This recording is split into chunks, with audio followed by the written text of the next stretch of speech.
जय हिंद दोस्तों। पिछले वीडियो हम शासन के प्रकार बताए थे, उसके बाद सरकार की प्रकार बताएं। एक राजतंत्र, फिर उसके बाद तानाशाह, फिर साम्यवादी के बाद हम बात किए थे गणराज के बाद लोकतंत्र की बात किए थे। और अब हम बात करते हैं लोकतंत्र कितने प्रकार की होते हैं। लोकतंत्र दो प्रकार के होते हैं। लोकतंत्र दो प्रकार के हैं, दो प्रकार के। एक होता है प्रत्यक्ष, एक होता है अप्रत्यक्ष।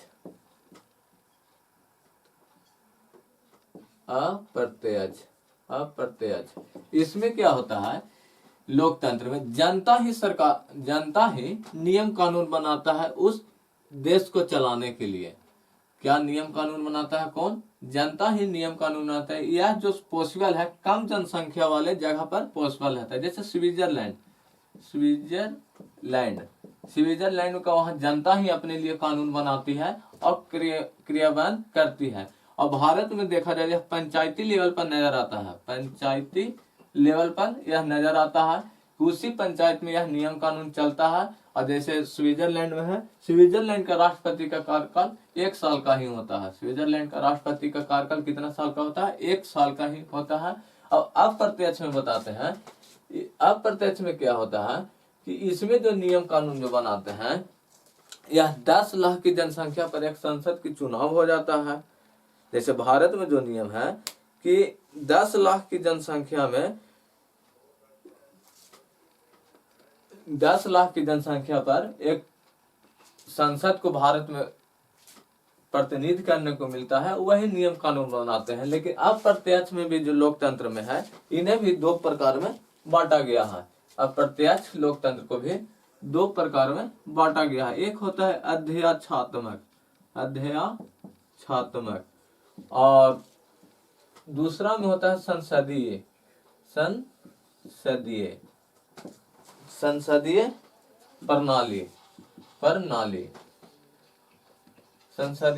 प्रणाली। इसमें क्या होता है कि देश का औपचारिक और वास्तविक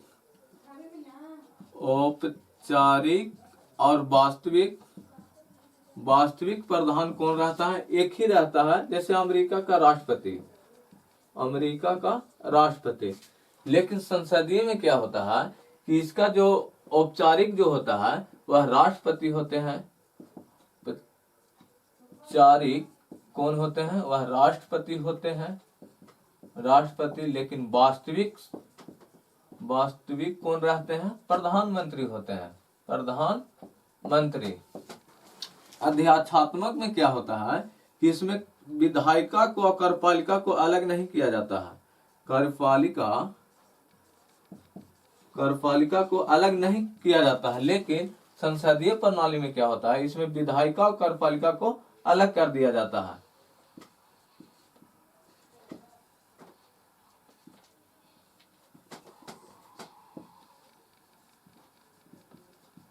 विधायिका और कार्यपालिका को अलग कर दिया जाता है। संसदीय में क्या होता है कि इसका जो है औपचारिक प्रधान राष्ट्रपति होते हैं, वास्तविक प्रधान प्रधानमंत्री होते हैं, और विधायिका और कार्यपालिका को अलग कर दिया जाता है। लेकिन अध्यक्षात्मक में क्या होता है, औपचारिक और वास्तविक प्रधान एक ही व्यक्ति होते हैं। जैसे अमेरिका में यह सिस्टम है। और इसमें कार्यपालिका को अलग नहीं किया जाता है, क्योंकि यह सारा डिसीजन अमेरिका के राष्ट्रपति ही लेते हैं, इसीलिए इसे अध्यक्षात्मक कहा जाता है। संसदीय प्रणाली में क्या होता है कि जैसे भारत में हम लोग की बात कर रहे हैं, तो भारत में तो संसदीय प्रणाली है, जो औपचारिक प्रधान राष्ट्रपति होते हैं, वास्तविक प्रधान प्रधानमंत्री होते हैं। इसमें विधायिका और कार्यपालिका को अलग कर दिया जाता है। जैसे सबसे पहले तो हम गणराज में तो अप्रत्यक्ष चुनाव होवे किया, अप्रत्यक्ष चुनाव सरकार को होता है। लेकिन लोकतंत्र में जो होता है, इसमें प्रत्यक्ष चुनाव करते हैं। प्रत्यक्ष चुनाव करने के बाद उन्हें सरकार बनाने को बात करते हैं। लोकतंत्र भी 2 प्रकार की होते हैं। लोकतंत्र में प्रत्यक्ष और अप्रत्यक्ष। अब प्रत्यक्ष में क्या होता है, वह वहां की जनता लोग ही नियम कानून बनाती है, उसे प्रत्यक्ष कहा जाता है। और अब प्रत्यक्ष में क्या होता है, ये भी दो प्रकार के होते हैं कि अध्याक्षात्मक और एक संसदीय प्रणाली। अध्याक्षात्मक में क्या होता है कि वह कुछ जनसंख्या पर एक प्रतिनिधि को नियुक्त कर दिया जाता है, वही नियम कानून बनाते हैं। लेकिन इसे दो कैटेगरी में बांट दिया गया है, पहला अध्याक्षात्मक और दूसरा नंबर संसदीय प्रणाली। अध्याक्षात्मक में होता है जब लोग वोट देते हैं एक ही व्यक्ति को देते हैं, चाहे वह औपचारिक हो या वास्तविक प्रधान हो, वह दोनों एक ही। अमेरिका को राष्ट्रपति को ही वोट देकर विजय बनाते हैं, वही वहां सरकार चलाता है। और संसदीय प्रणाली में क्या होता है कि इसमें राष्ट्रपति को हम लोग वोट नहीं देते हैं, इसमें गणराज्य का भी महत्व नजर आता है कि हम लोग तो राष्ट्रपति को वोट नहीं दिए। लेकिन इसमें संसदीय में क्या होता है कि हम लोग वास्तविक प्रधानमंत्री को वोट दिए, वही प्रधानमंत्री हम पर शासन करती है। लेकिन जो हमारे द्वारा जो संसद के हैं वही चुनाव राष्ट्रपति करते हैं। ये सब हम भाग 5 जब पढ़ा रहे थे, ये सब बता दिए थे कि राष्ट्रपति का चुनाव कैसे होता है, ये सब प्रक्रिया। इसमें क्या होता है, विधायिका और कार्यपालिका को अलग कर दिया गया था। यह अनुच्छेद 50 जब हम नीति निर्देशकता तो पढ़ाए थे, वह अनुच्छेद में लिखा गया था विधायिका और कार्यपालिका को अलग कर दिया गया। लेकिन इसमें क्या होता है, अध्याक्षात्मक में ना, इसमें कार्यपालिका को अलग नहीं किया जाता है, एक ही व्यक्ति को सरकार चलाने के लिए दे दिया जाता है। अब हम बात करते हैं कि सरकार का अंग कितने होते हैं। सरकार की अंग,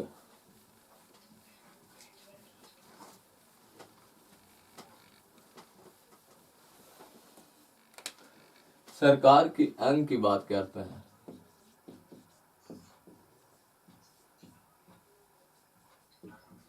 सरकार के अंग कितने होते हैं, तो मुख्य रूप से तो 3 है, लेकिन 18वीं शताब्दी के बाद इसे 4 जोड़ दिया गया है। मीडिया आ जाता है, मीडिया जिसे पत्रिका कहा जाता है, पत्रिका। सबसे पहले विधायिका आता है, विधायिका।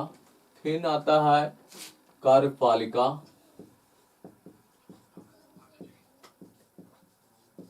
फिर आता है न्यायपालिका। विधायिका में क्या होता है कि यह देश के लिए नियम कानून बनाता है। जैसे केंद्र में संसद में बनाया जाता है, इसमें नियम कानून बनाते हैं। और राज्य स्तर पर, यह केंद्र स्तर पर बनाता है, संसद में नियम कानून बनता है। और राज्य स्तर पर विधानमंडल बनाती है, विधानमंडल नियम कानून बनाता है। इसे विधायिका का में आ जाता है।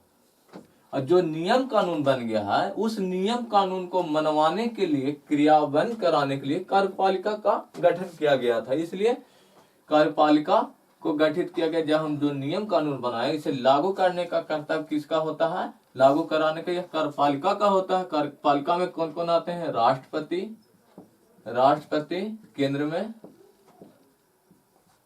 फिर प्रधानमंत्री, मंत्री, सचिवालय, सचिव, अधिकारी, कार्य और कर्मचारी। और राज्य में कौन आते हैं, राज्य में राज्यपाल,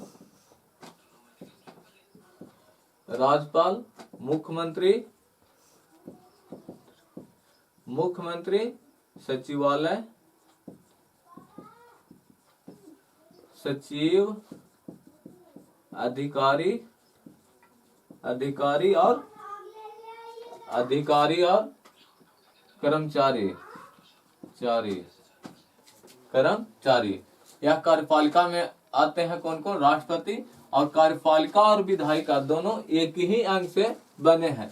जब वह नियम कानून जब अपने संसद भवन में या राष्ट्रपति जाते हैं तो वह विधायिका का अंग माने जाते हैं। और वही जब अपने मंत्रालय में बैठ जाते हैं राष्ट्रपति, तो वह कार्यपालिका का अंग बन जाता है। जैसे मंत्रिपरिषद में प्रधानमंत्री मंत्रिमंडल में, जब यह संसद में मंत्रिमंडल में बैठा रहा तो उस समय विधायिका का कार्य करता है। इसलिए एक दूसरे से विधायिका और कार्यपालिका जुड़े हुए हैं। लेकिन इसको लागू कराने के लिए 50वां अनुच्छेद 50 आर्टिकल में नीति निर्देशक तत्व में आपको बताए थे, कार्यपालिका और विधायिका को अलग कर दिया गया था। कार्यपालिका और न्यायपालिका को अलग कर दिया गया था।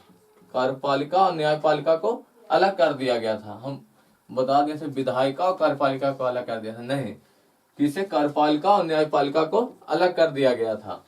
और विधायिका कार्यपालिका दोनों एक ही है। जब अपने मंत्रालय में बैठेगा तो वह कार्यपालिका का अंग हो जाते हैं, और जब वह संसद भवन या विधान मंडल में बैठेंगे तो वह विधायिका का अंग बन जाते हैं।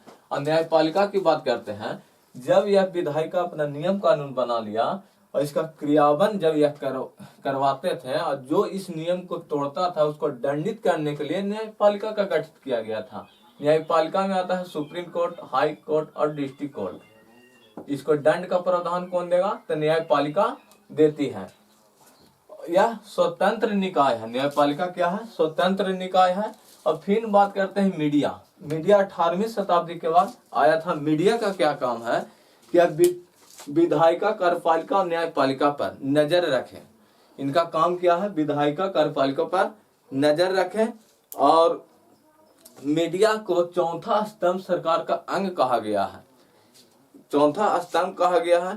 जब यह अमेरिका फ्रांसिस्को में जब यह आंदोलन हो रहा था, उस समय जनता को जागरूक करने के लिए मीडिया को बहुत उत्साह मिला था।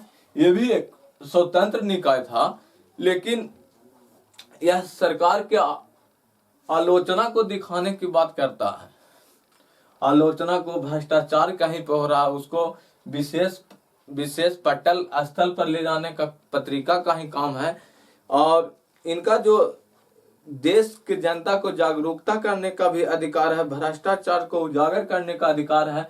लेकिन आजकल का जो मीडिया वाले पत्रिका हो गए हैं, यह लोभ, लालच, द्वेष, दुर्भावना और राजनीतिक चक्रव्यूह में फंसते जा रहे हैं। और यह अपने ही जो स्वतंत्र चौथा स्तंभ बनाया गया है, वह मीडिया वाले क्या कर रहे हैं? अपने ही कलंकित होते जा रहे हैं गते गते। उनको क्या काम करना था और वह क्या कर रहे हैं। इनको तो कार्यपालिका, न्यायपालिका और विधायिका पर नजर रखना था, लेकिन यह मीडिया वाले क्या कर रहे हैं कि कार्यपालिका को ही तारीफ करने लगते हैं। उनको उजागर करना चाहिए था कि कार्यपालिका कौन सा गलत काम कर रहा है, कौन सा नियम कानून बना रहा है। मीडिया वाला क्या करते हैं? उन्हीं को सही बताने लगते हैं कि सरकार ये अच्छे काम कर रहे हैं। लेकिन सरकार की जितनी गलतियां को बताने का काम कौन करते थे? वह मीडिया वाला ही करते थे। लेकिन क्या हुआ कि मीडिया वाला अभी यह राजनीतिक चक्रव्यूह में फंस गए, और यह गते गते फंसते ही जा रहे हैं। दो लालच कहिए चाहे भय कहिए, किसी तरह से मीडिया वाले अपना ही कर्तव्य को भूल गए हैं। और यह सरकार का आलोचना के जगह पर प्रशंसा कर रहे हैं। सरकार को तो प्रशंसा करने के लिए प्रशासन आयोग है, ये है, नीति आयोग है, ये है। लेकिन सरकार जो विकास करती है उसको गिनवाने के लिए तो नीति आयोग मोदी जी बनाए ही हैं, और प्रशासन आयोग को गठित करवे किए हैं, वह तो बताता ही है। लेकिन पत्रिका का काम था कि सरकार का आलोचना करना, लेकिन सरकार को अब यह तारीफ ही करती है। मीडिया जो अपना कर्तव्य अब भूल गई है, चाहे वह लालच के चलते भूल जाए, चाहे वह भय हो उसमें, या राजनीतिक चक्रव्यूह में फंसते जा रही है और अपने आप को ही कलंकित करते जा रही है आजकल की मीडिया। या तो जब मीडिया वाले आए थे तब जनता को जागरूक मिला था कि भ्रष्टाचार को भी उस समय कम कर दिया गया था। और साथ ही साथ ये सब मीडिया का जो लक्षण है कि जो भ्रष्टाचार रोकने का वह काम नहीं कर रहे, अपने ही कर्तव्य से फिरते जा रहे हैं मीडिया वाले। अब तो हमको लगता है कि विधायिका, कार्यपालिका और मीडिया तीनों एक ही हो गया है। लेकिन वह जो सरकार का आलोचना करता तो मीडिया वाला का काम था, लेकिन अब मीडिया वाला सरकार को ही तारीफ करता था। पहले विधायिका और कार्यपालिका को ही दोनों का अंग माना गया था, लेकिन अब मीडिया वालों को भी तीनों अंग एक ही में मान लिया जा। जब तक न्यायपालिका है, देश का जो तीसरा स्तंभ है, वह टीका है। अगर ये भी चल गया तो हम लोग को कोई भी स्वायत्त साम्यवादी सरकार बनाने के लिए कोई नहीं रोक सकता। जब तक हमको न्यायपालिका स्वतंत्र काम का निकाय है, तब तक यह लोकतंत्र में हम जी रहे हैं। जैसा ही न्यायपालिका भी यह विधायिका का अंग बन गया, इसका पक्ष लेने लगा, तो हमें भी साम्यवादी पार्टी देश बन जाएगा। हमें चीन जैसे और रूस जैसे देश बनने में टाइम नहीं लगेगा। इसलिए मीडिया वाला अपना कर्तव्य भूल गए हैं और इनका काम है कि सरकार का आलोचना करना, भ्रष्टाचार को उजागर करना। लेकिन यह लालच और द्वेष में, चक्रव्यूह में, राजनीति के चक्रव्यूह में फंसते जा रहे हैं। और जो विश्व पटल पर जो 180 देशों में से इनका 159वां स्थान है मीडिया वाला का। 180 देश में से यह फेल होने में बस 21 पॉइंट बचल है, लेकिन इसका स्थान कितना है? 159वां। मीडिया वाला का काम है कि सरकार का आलोचना करना, सरकार को तारीफ नहीं करना, भ्रष्टाचार को उजागर करना। लेकिन सरकार क्या, मीडिया वाले क्या कर रही है कि अब सरकार को ही तारीफ करते जा रही है। अब इसी तरह से मीडिया वाले अपने आप को कलंकित कर रहे हैं।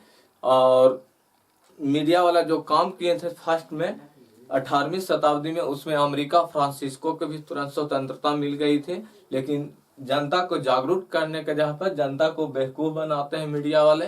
अब इस प्रकार से आपको हम एक और बात बताते हैं। कार्यपालिका जो है, कार्यपालिका ये भी दो प्रकार की होती है। एक अस्थायी कार्यपालिका होता है, अस्थायी, और एक होता है अस्थायी। अस्थायी कार्यपालिका, अस्थायी कार्यपालिका में वह आते हैं अधिकारी लोग। अधिकारी लोग जो सचिवालय, जो सचिव बन के आते हैं, वो सब आते हैं। इनका रिटायरमेंट या पेंशन के रूप, पेमेंट के रूप में काट करते हैं। लेकिन अस्थायी में क्या होता है, यह 5 वर्ष के लिए आते हैं, जैसे प्रधानमंत्री, राष्ट्रपति। कार्यपालिका का भी 2 अंग होता है, एक अस्थायी, एक अस्थायी। अस्थायी में जो आते हैं अधिकारी लोग आ जाते हैं। अस्थायी में, अस्थायी में जो आते हैं या नेता लोग आ जाते हैं, जो जीत के जाते हैं संसद में, वही नियम कानून बनाते हैं। कार्यपालिका में राष्ट्रपति, प्रधानमंत्री या मुख्यमंत्री के रूप में आते हैं, या कोई मंत्री परिषद के में जो भी आते हैं वह बैठते हैं अपने मंत्रालय में, तो कार्यपालिका का अंग हो जाते हैं। इस प्रकार आपको सरकार की अंग बता दें कि सरकार का कितने स्तंभ होते हैं। वह 4 स्तंभ: विधायिका, कार्यपालिका, न्यायपालिका और मीडिया। मीडिया वाला तो अपना कर्तव्य भूल ही गया है। अब हम अगले वीडियो में बात करेंगे कि जो हमारा संविधान था, इसका विकास किस प्रकार हुआ, या जो हम संविधान जो या लिखे हुए हैं, जिसको कहा जाता है कि 1935 का अधिनियम ब्लूप्रिंट से हम लिए हैं यह संविधान को, यह कब से बनना चालू हुआ था, या क्यों यह बनाया गया, और उसको हम क्यों अपने भारत के संविधान में रख लिए, इसकी बात हम अगले वीडियो में करेंगे।